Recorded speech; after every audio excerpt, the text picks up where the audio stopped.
প্রিয় গণমাধ্যম কর্মী, আপনাদের মাধ্যমে আজ ঢাকা বিশ্ববিদ্যালয়ের শিক্ষার্থীদের দৃষ্টি আকর্ষণ করছি। আজ 8ই সেপ্টেম্বর ঐতিহাসিক ডাকসু নির্বাচন 2025-এর আর মাত্র 24 ঘন্টা বাকি। এই সময় এসেও বিভিন্ন অভিযোগ নিয়ে প্রেস ব্রিফিং করা আমাদের জন্য অত্যন্ত কষ্টকর। আপনারা জানেন, আজ সকাল থেকে বাংলাদেশ জাতীয়তাবাদী ছাত্রদল সমর্থিত বিবি প্রার্থী আবিদুল ইসলাম খানের আইডিটি সাইবার অ্যাটাকের মাধ্যমে সকাল 9:30টায় ডিসেবল করে দেওয়া হয়। বারংবার তিনি পুনরুদ্ধারের চেষ্টা করেছেন, তার আইডি ভেরিফাইড হওয়া সত্ত্বেও তিনি এখনো পুনরুদ্ধার করতে পারেননি। ঠিক একইভাবে আমি জিএস প্রার্থী তানভীর বাড়ি হামিম, আমার আইডিটি 11:30টার দিকে ডিসেবল করা হয় সাইবার অ্যাটাকের মাধ্যমে। বারংবার চেষ্টা করছি কিন্তু পুনরুদ্ধার সম্ভব হচ্ছে না। একবার পুনরুদ্ধার হয় আবার লক হয়ে যায়। একইভাবে আমাদের এজিএস প্রার্থী তানভীর হাদি মায়ের, তার আইডিটি ভেরিফাইডও না, কিন্তু তার আইডিটিও একই অবস্থা ডিসেবল হচ্ছে। তো একটি গোষ্ঠী যারা এই নির্বাচনে, আগামীকালকে নির্বাচনে পরাজয়ের আশঙ্কা থেকে যারা জনপ্রিয় ছাত্রনেতা রয়েছে, শিক্ষার্থীরা যাদের পাশে রয়েছে, তাদের ভয়ে শঙ্কিত হয়ে বিভিন্ন সাইবার অ্যাটাক দিচ্ছে। সাইবার অ্যাটাক তারা দিতেই পারে, ভালো কথা। আমি আপনাদের মাধ্যমে ঢাকা বিশ্ববিদ্যালয়ের শিক্ষার্থীদের আহ্বান জানাবো, যারা সাইবার অ্যাটাক দিচ্ছে তাদের বিরুদ্ধে আপনারা আগামীকালকে ব্যালট অ্যাটাক দিবেন। সাইবার অ্যাটাকের বিরুদ্ধে আমাদের শিক্ষার্থীরা আগামীকালকে ব্যালট অ্যাটাক দেবে বলে আমাদের বিশ্বাস। একই সাথে আমি শিক্ষার্থীদের দৃষ্টি আকর্ষণ করে বলতে চাই, আজকে শিক্ষার্থীদের প্রতিনিধি হিসেবে আমিত ভাই আমার বা মায়েদের আইডি ডিসেবল করা হয়েছে। আগামীকালকে ওই প্রতিক্রিয়াশীল গোষ্ঠী, এই যারা সাইবার অ্যাটাকের সাথে জড়িত, তারা যদি কোনোভাবে বাই ফল্ট ইলেক্টেড হয়, তাহলে ঢাকা বিশ্ববিদ্যালয়ের 40,000 শিক্ষার্থীর আইডি কিন্তু তারা ডিসেবল করে দিবে। আপনারা দেখেছেন, পূর্বে রাষ্ট্রের পক্ষে দেশপ্রেমিকতার সাথে যারা কথা বলেছে তাদের গুম করা হতো, আর এখন যারা দেশপ্রেমিকতার পক্ষে কথা বলে, দেশের পক্ষে কথা বলে, তাদের সামাজিক যোগাযোগ মাধ্যমগুলো বিভিন্ন সাইবার অ্যাটাকের মাধ্যমে বন্ধ করে দেওয়া হচ্ছে। এই দুটোই কিন্তু সম অপরাধে অপরাধী। এবং এই প্র্যাকটিসটি, এই শিক্ষাটি যারা গত 17 বছর আওয়ামী ছাত্রলীগের সাথে মিলেমিশে একাকার ছিল, তাদের মাধ্যমে এখন চর্চা হচ্ছে বলে আমাদের বিশ্বাস। এখন আপনাদের মাঝে সার্বিক পরিস্থিতি নিয়ে আলোচনা করবেন বাংলাদেশ জাতীয়তাবাদী ছাত্রদল সমর্থিত প্যানেলের ভিপি পদপ্রার্থী আবিদুল ইসলাম খান।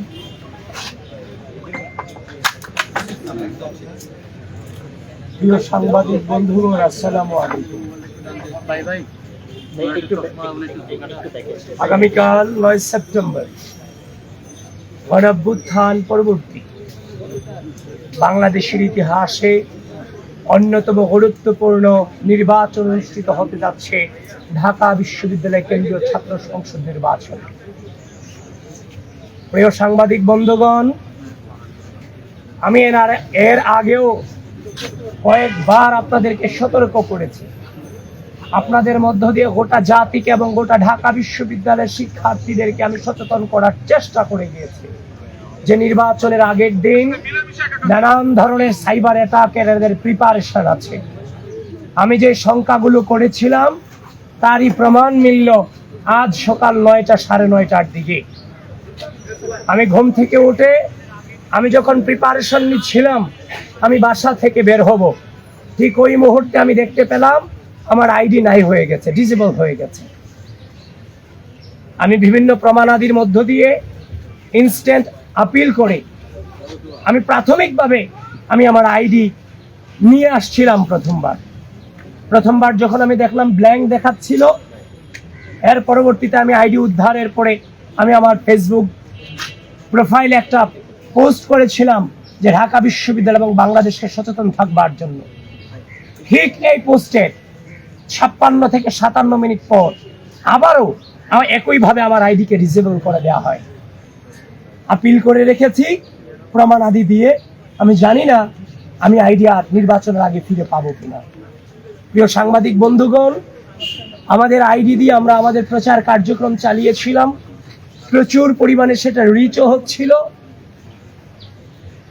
আমরা আমাদের এই ক্ষুদ্র জীবনে ছোট থেকে আজ পর্যন্ত যে লেভেলে এসেছি, সে পর্যন্ত কোনোদিন কাউকে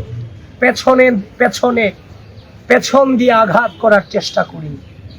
আমরা যোগ্যতার বিপরীতে যোগ্যতা দিয়ে লড়াই করার চেষ্টা করেছি, অপসংস্কৃতির বিরুদ্ধে সুস্থ সংস্কৃতি দিয়ে লড়াই করার চেষ্টা চালিয়ে গিয়েছি।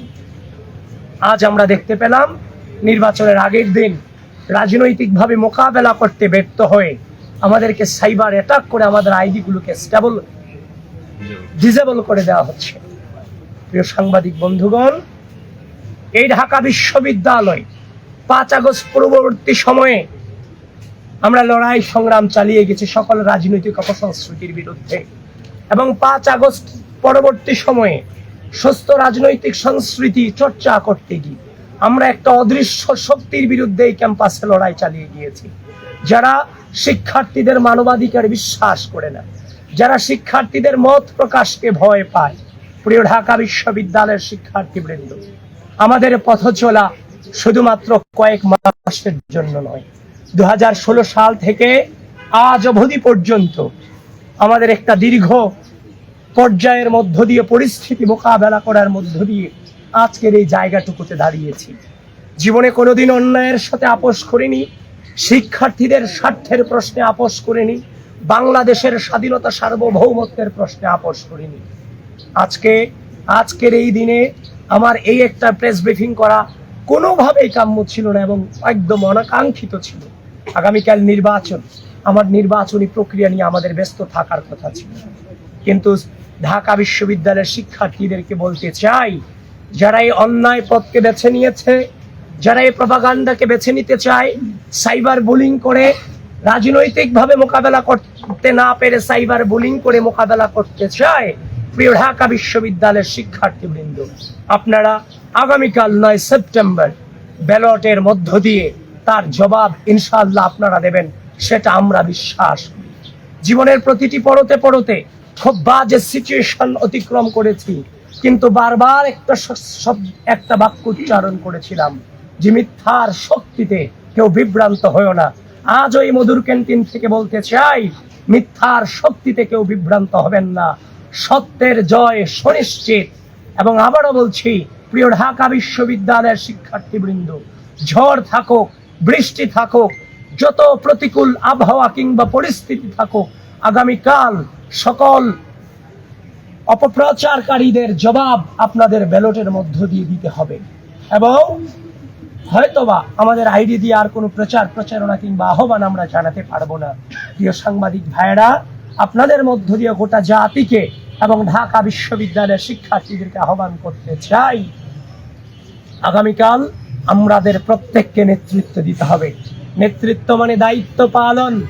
এই রাষ্ট্রের ক্রুশাল মোমেন্টে প্রার্থী হিসেবে আমরা দায়িত্ব পালন করব, সাধারণ শিক্ষার্থী হিসেবে আপনার ভোটাধিকার যথাযথভাবে প্রয়োগের মধ্য দিয়ে আপনারাও দায়িত্ব পালন করবেন। এটুকুই আপনাদের কাছে আকুল নিবেদন। প্রত্যেকটা মুহূর্তে বাজে পরিস্থিতি অতিক্রম করেছি। স্বাধীন এই সার্বভৌম 5 আগস্ট পরবর্তী বাংলাদেশে আবারও সেই একই নোংরামির শিকার হতে হবে, সেটা সত্যিকার অর্থেই চরম বেদনাদায়ক। প্রিয় বন্ধুগণ, আবারও বলছি, যারা মানবাধিকারে বিশ্বাস করে না, মত প্রকাশে বিশ্বাস করে না, ঢাকা বিশ্ববিদ্যালয়ের শিক্ষার্থীরা আগামীকাল তাদেরকে ব্যালটের মধ্য দিয়ে জবাব দিবে ইনশাআল্লাহ।